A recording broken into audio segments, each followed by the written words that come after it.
What's up, EgoHackers? Welcome to the C.S. Joseph podcast. I'm your host, C.S. Joseph. We've been talking a lot about cognitive bias as a result of Octagram. We've been talking a lot about how women are viewing men and having their own biased preferences in terms of men, where they will judge men as weak or strong based on their own projection of their own octagram, right? This happens consistently and all the time. For example, subconscious developed women will see unconscious developed men by default as weak, unruly, and out of control. And honestly, they'd probably label them just a bunch of babies. And they'd feel like, oh, well, I have to be a mother to him. That's a huge turnoff. And it's because unconscious developed men are emotionally open. They are explosive, right? They're willing to show emotion. And it stresses out the SD woman. And she sees UD men as weak. But UD women find this attractive because, hey, at least I always know where my man stands. I never have to guess. Because an implosive man, a subconscious developed man, would end up terrifying an unconscious developed woman because he's very stoic. He doesn't share his emotions. Probably rarely says, I love you. And that scares the shit out of an unconscious developed woman. However, they also would judge that subconscious developed man as weak because he's non-confrontational and consistently avoiding confrontation, okay? But you know what's really interesting about that? Subconscious developed men, as a result of this concept, also adopt the same subconscious developed bias. They end up having that same bias. And it's kind of annoying because those men themselves who are stoic and emotionally closed and see themselves as strong because they don't let their emotions get to them, they don't let their emotions control them, and they don't have the need to vent their emotions, they end up looking down on unconscious developed men and have the same point of view. It's like, oh, you're being weak. Or, oh, you're creepy. Or, oh, you're giving me a bad vibe, right? And this is extremely common, where subconscious developed men will look down on UD men for that. You know what's also hilarious? UD men will look down on the subconscious developed men and be like, hey, guess what? You're weak. Look at you avoiding conflict. Look at you trying to sweep everything under the rug, right? And they see subconscious developed men as extremely weak, even though they could be really strong with their stoicism. And everyone is just looking down on everyone, most in particular men. In the same way, subconscious developed women look down on unconscious developed women because they're like, oh, you're just being a pick-me, right? You're just being the pick-me. Well, UD men love them some pick-me's. They love the pick-me's because of what it does for them from an octagram perspective. UD men have something called intrinsic N, which basically means they want to be wanted and they want to be desired. And if a woman's acting like a pick-me because she's like, oh, I desire you, then that's great. But the SD women look down on that because SD women also have intrinsic N because they're explosive. And that intrinsic N, intrinsic intuition, intrinsic NI, intrinsic NE, for example, and all these details are available behind my paywall at school.com/CS Joseph, SKOOL, specifically in the season 42 compatibility season, which you got to pay an additional fee outside of just the membership to get that, by the way. So just be aware of that because it's so life-changing and so necessary for explanation. Because it's like this amazing practical application to know who you're compatible with, right? But you have to understand that, you know, that, like, we have all these biases that we're projecting on one another. And so the SD women look down on the UD women for behaving that way because they're like, well, we're not behaving that way. So there must be something wrong with that girl. When in reality, that is exactly how that girl should be behaving, okay? And that's the thing. Women need to understand that what their own cognitive development is and associate themselves with other women with the same cognitive development, they'd be able to probably get the most benefit from female space as a result of that. And we talked about female space in a recent video. So you might want to learn more about how that works mechanically for women so that they can benefit. So, as a result of that, it ends up creating a lot of conflict. It creates a lot of judgment. Maybe y'all should stop judging each other. Maybe you should all start trying to understand one another. People need to understand that there is this psychological prejudice, the psychological racism between the octagrams that happen. And that's a big deal. UD men are looking down on the SD men. SD men are looking down on the UD men. And UD men typically are more independent than the SD men. So SD men, they really love their strength in numbers because they're weak, right? And UD men are strong, but they're often independent. And even though the weak men can form a mob and take out the UD man, that's a problem. This is why UD men need to identify one another and be around one another so they can basically form the unconscious developed mob. Basically, an unconscious developed mob. So that when they're so it becomes an SD versus UD problem. Haven't you ever noticed that in friend groups with men, when there is UD men and SD men together in friend groups, those friend groups always end up splitting apart. And it's always the SD men that go along with each other and the UD men that go along with each other. The only thing that actually unites these men is a common belief system, like a religion, where they all at least agree on that, and that creates a common ground. But if there is a lack of a uniting belief system, what ends up happening is that those men almost always will have a schism. And so it ends up happening, you'll have and the only other time that UD men and SD men can mix together is if there's an immature UD men in a group of SD men trying to improve himself and get that unsolicited advice from male space, right? Or it's the other way around. An SD man who's trying to improve himself ends up, and he's kind of immature, and he's ending up with a group of UD men and trying to improve for himself as well. Okay? Because it is written, as iron sharpens iron, so does one man to another. This is why men sharpen each other by giving each other unsolicited advice.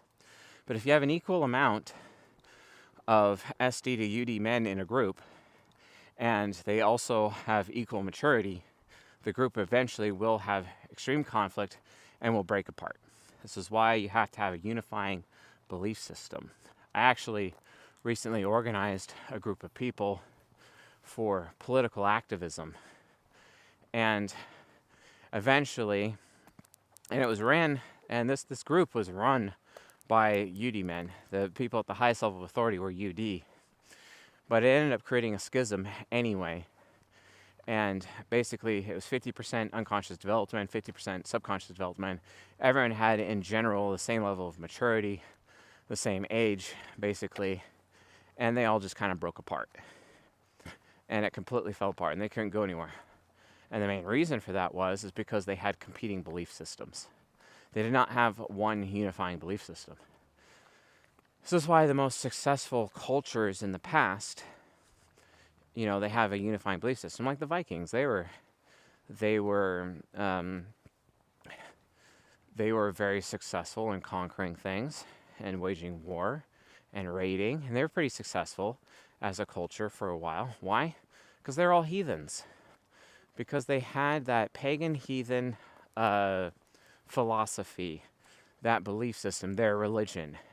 And that was what that's what enabled them to have the subconscious developed men unite with their unconscious developed men. Of course, there's also the other societal thing where if there is a culture that is having to consistently deal with conflict and war, psychologically the men will primarily be unconscious developed. And if there is a culture that is used to peace, and peace is very, very regular, and war is not regular, then the culture will become predominantly subconscious developed. And this is why we have a culture within the United States of America of weak men, because statistically, subconscious developed men are weaker, and they are the Peter Griffins, the Homer Simpsons, the Hank Hills of the world, basically, right? And Matt Damon, for example, is one of them. He's a subconscious developed man. Versus someone like Johnny Depp, he's unconscious developed. Okay? You see what I'm saying, folks? That's a really, really big deal. Okay? So that's how it works. And this is kind of how culture ends up morphing over time. And cognitive development from an octagram perspective permeates this, dominates this, sets what the culture actually is. And a lot of people are just completely unaware of it. Well, that's why you have C.S. Joseph here to explain it to you. Okay? So, men, keep these biases in mind. Understand that from a psychological perspective, where these personality conflicts come from as a result of all of this division, okay? This division is the norm if you don't have a unifying belief system. So if you want to engage with men who have a different cognitive development than you do, well, then guess what? You need to make sure that at a minimum, all of you have the same unifying belief system. Something that you all believe in, something that you agree on, maybe even to the point of using that thing as a way to hold each other accountable. Oftentimes, I see this in Christian circles who use the Bible as their authority, and they quote the Bible to one another in an effort to hold one another accountable, okay? And that's how, men are able to work as a result of that. It's about accountability, right? But without that unifying belief system that produces accountability, what ends up happening is that subconscious developed men will succumb to doing what is easy instead of what is right. Versus the unconscious developed men do the opposite.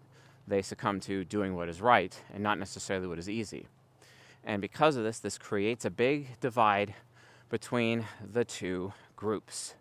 It's a really big divide, to the point where it's mostly problematic and the source of a lot of conflict within men. Folks, you really need to understand the octagram and how it changes your personality. School.com/CS Joseph. Become a paid member. Learn what your octagram is as soon as possible. Or you can go to octagram.me and you can take our free personality test. And it's not a very good one, to be honest, but it'll ballpark it for you. But if you really want to know for sure, become a member. School.com/CS Joseph. SKOOL. Okay, check that out. Anyway, here's the thing though. The subconscious development versus unconscious development divide among men even permeates families. Okay, it does not matter the social situation. This is why in a family structure, you want to have as many psyches available as possible. You want to have big families. Because big families, that means everyone's psychological needs within the family are ultimately being met. It is absolutely critical that this happens. It is very important. It is completely and utterly necessary, okay? And that's a big deal. That is a very, very big deal. So, if you want, if you want your family to live on, if you want your family to be successful, have a big family, seriously. This is why I advocate for polygyny as an option, which is becoming more and more common among families these days, because it gives you the opportunity to have a big family, especially in a world where having babies is becoming more and more rare, either due to toxicity, potentially vaccines, or given the fact that there just isn't enough money to be made by a family in order to facilitate having children, because from a species perspective in the animal kingdom, the more resources there are, the more children there are. When there's less resources, then children don't come. And that can be a big problem, right? You need to have big families, okay, to make sure that everyone is psychologically healthy, within within their family environment especially, but within life in general. It's like super, super important, okay? And again, cognitive development permeates literally everything. And it especially permeates men. Men are affected by cognitive development the most. And I did another video here on the podcast, here on the YouTube channel, that explains exactly how and why that is. You folks really should pay attention to the content based on the date of release. Okay, so this is important. So those of you listening, any content released after the date timestamp of the release of the video on the YouTube channel that is there right now, the welcome back video or whatever video that it will be called, but basically like the video you see that represents the channel, the date of that video and everything after that, you really should watch all of the content. I know I haven't posted on YouTube in a long time, and hell, this is like maybe the 10th, 11th video that I've filmed. I still haven't posted anything on YouTube yet. I still haven't. And it's been 4 or 5 months, maybe 6 months since I've last posted on YouTube. People are like freaking out, like, oh my God, where's C.S. Joseph? Well, it's because I've been studying all this shit to bring you folks some really good value so that you can have a better life. And so that you can stop using these stupid biases that you have that is actually harming your ability to be properly social with other people within your gender and also people who are not in your gender. Because it's all about relationships. That is the purpose of my work, is to improve relationships, improve friendships, improve families, and ultimately put a stop to fatherlessness. That is the entire point of my work, and also, proper parenting eventually. So, but yeah, folks, pay attention to all this. Understand how all this works so that you can gain the benefit. So anyway, folks, thanks for watching and listening, and I'll see you guys on the next episode.